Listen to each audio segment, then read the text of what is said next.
Head quarter पर खुश आमदीद करता हूँ। ये किसी ज़माने में इस पूरे पट्टी का ये पहला प्लॉट था और आखिर से जहाँ वाइल्ड लाइफ का ऑफिस है वहाँ चौथा प्लॉट था। ये 4 प्लॉट मिलाकर इसको रामबाग कहा। रुझानात को गहराई से मुतासिर किया है। पहले अफसाने लिखने और फैलाने के लिए रिवायती तरीके राइज थे, मगर अब सोशल मीडिया ने अफसाना निगारों को एक फौरी, वसी और जदीद प्लेटफॉर्म फराहम कर दिया है, जहां वो अपनी तख्लीकात बआसानी और तेज़ी से क़ारीन तक पहुंचा सकते हैं।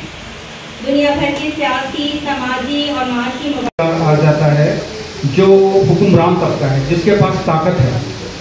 हुक्मरान तबका और जो है जिसके पास ताकत है, उसकी पहली तरजीह ये है कि वो माशरे के अंदर अपने एहतसाब को और अपनी लूट मार को जारी रखे। अपने एहतसाब और अपनी लूट मार को जारी रखने के लिए वो माशरे में इन्हताब को रवाज देगा। अदीब और शायर और जो फ़लसफ़ा दान है वो अपनी सोच से, अपनी शायरी से, अपने अफसानों से माशरे को जोड़ते हैं। मसलन हम ये नहीं कह सकते, बहुत कम होंगे ऐसे लोग जो कि ऐसे अफसाने लिखें, जो कि ऐसा फ़लसफ़ा तख्लीक़ करें या ऐसी शायरी करें जो कि माशरे के अंदर जो है वो बुराई को, बर्बादी को फ़रोग़ दे।